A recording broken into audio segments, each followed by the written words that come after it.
Okay, so now we're going to take a break from our books for a second. The Star Spangled Banner sheet that I uploaded should be under content in week 4.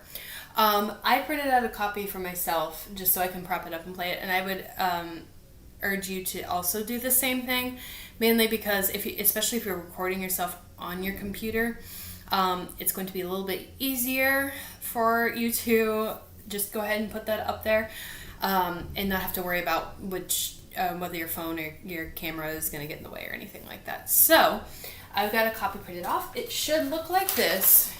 And it's got all the chords written in. So we are in the key of A major, so we've got those 3 sharps. I trust you guys enough to be able to sight read through this on your own, mainly the right hand. Especially because this is an incredibly well-known piece. So we are just going to focus on ways to move around with harmonization today.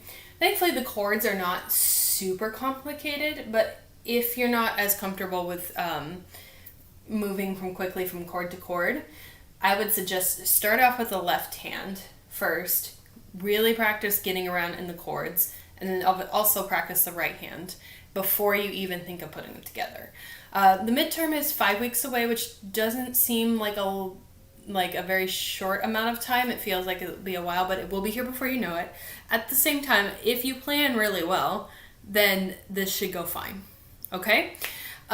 So let's start. We're just going to talk in this video about what to do for the left-hand chords. So if you look at the beginning, figure out first where your right hand is going to be, and you want to also put your left hand somewhere where it's not going to get in the way. So I've been playing the right hand right about there, so I'm going to put the left hand right here when I play my A major chord. Okay?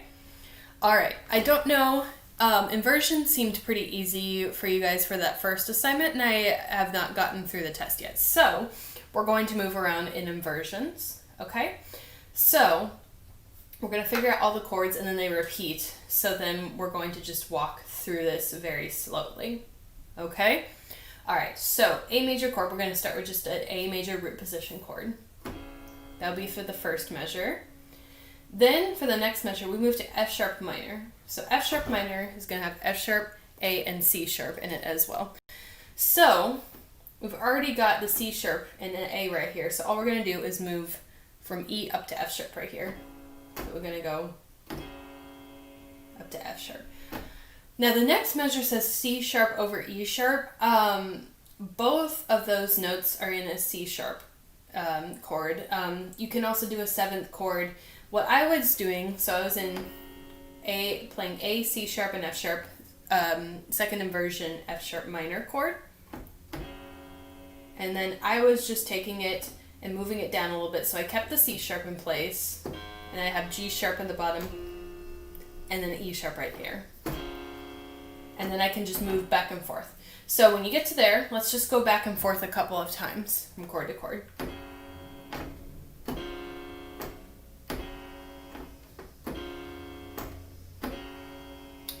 That's a really good way to practice moving back and forth from a chord that's a little bit harder or a little more difficult to a chord that's to make it a little bit less difficult.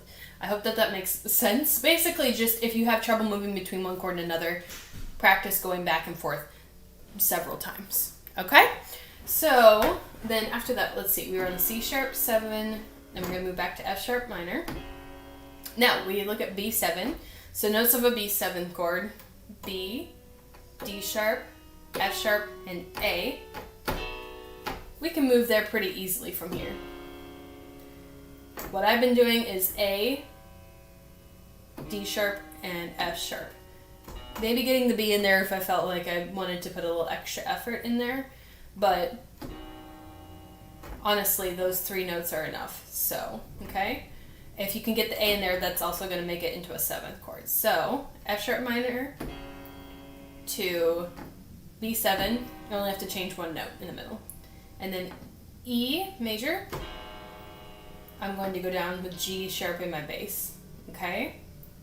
Alright. Okay.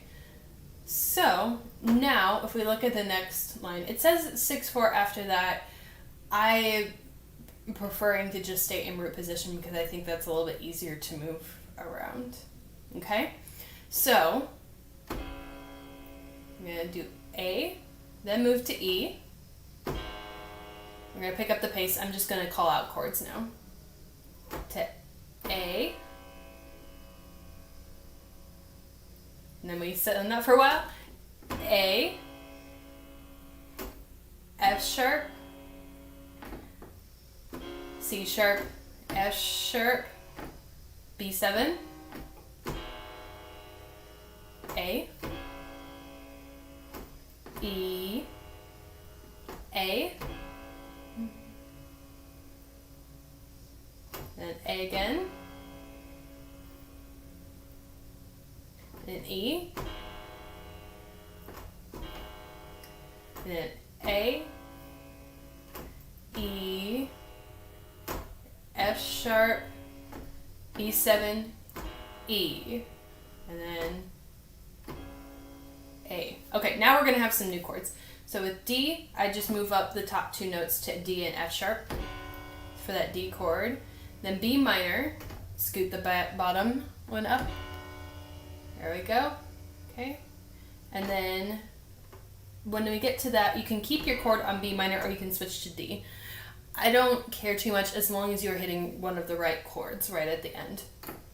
B minor, and then this is A over E. I'm going to go to A, so then I can just lower those bottom two voices and make it more of a cadence right there, okay?